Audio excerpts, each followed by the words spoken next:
कल रात को मैं हिस्ट्री की एक किताब पढ़ रहा था, यूरोपियन हिस्ट्री की। तो उसमें एक वाकया मेरी नजर से गुजरा जो मुझे तो बड़ा इंटरेस्टिंग लगा, और मुझे उसकी मुमासलत कुछ चीज से मिलती नजर आई, तो मैंने सोचा कि आपसे डिस्कस किया जाए।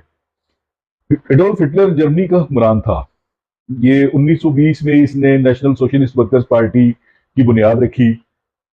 1924 में जेल में गया। बड़ा मतलब ये कहना इसके ऊपर क्राइसिस गुजरा, मगर छोटी सी पार्टी थी, बढ़ते बढ़ते खैर किस्सा मुख्तसर ये हुआ कि 1932 के इलेक्शन में हिटलर को जर्मनी का चांसलर बना दिया गया।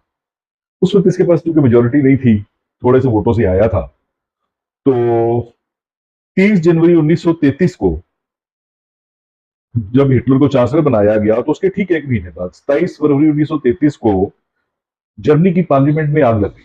रात को अचानक लोगों ने देखा कि छत से शोले उठ रहे हैं, सारा कुछ।